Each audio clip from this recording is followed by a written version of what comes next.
आज हम जानेंगे उस पवित्र स्थान की कथा जहां भगवान परशुराम ने अपनी माता का वध करने के बाद अपने हाथ से चिपकी हुई कुल्हाड़ी से मुक्ति पाई थी। यह कथा है महर्षि जमदग्नि और उनकी पत्नी पतिव्रता माता रेणुका की। कहते हैं कि माता रेणुका प्रतिदिन नदी से कच्चे घड़े में पानी लाया करती थी। उनके सतीत्व और पवित्रता के बल से वह मिट्टी का घड़ा कभी नहीं टूटता था।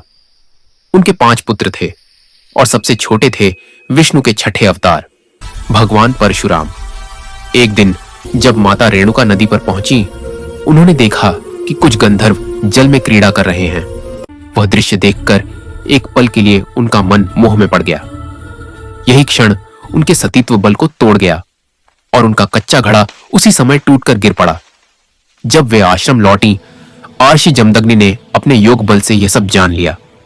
वे क्रोधित हो उठे और अपने पुत्रों को आदेश दिया, जाओ अपनी माता का वध कर दो। चारों बड़े पुत्रों ने पिता की आज्ञा मानने से इनकार कर दिया। क्रोधित होकर जमदग्नि ने उन्हें तुरंत पत्थर बन जाने का श्राप दे दिया। इसके बाद उन्होंने सबसे छोटे पुत्र परशुराम को बुलाया।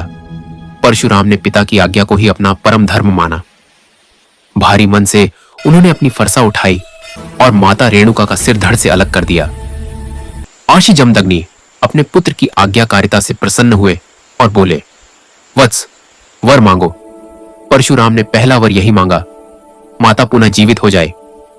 महर्षि ने प्रसन्न होकर माता को पुनर्जीवन प्रदान किया, लेकिन माता का वध करने का पाप परशुराम का पीछा नहीं छोड़ रहा था। उनकी कुल्हाड़ी उनके हाथ से चिपक गई थी। पाप से मुक्ति पाने के लिए वे हिमालय की ओर निकले और अंततः अरुणाचल प्रदेश के परशुराम कुंड में स्नान किया। जैसे ही पवित्र जल ने उनके शरीर को स्पर्श किया, उनका पाप धुल गया और कुल्हाड़ी उनके हाथ से अलग हो गई।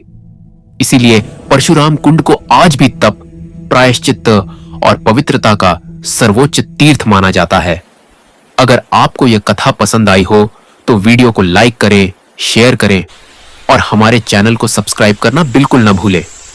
धन्यवाद।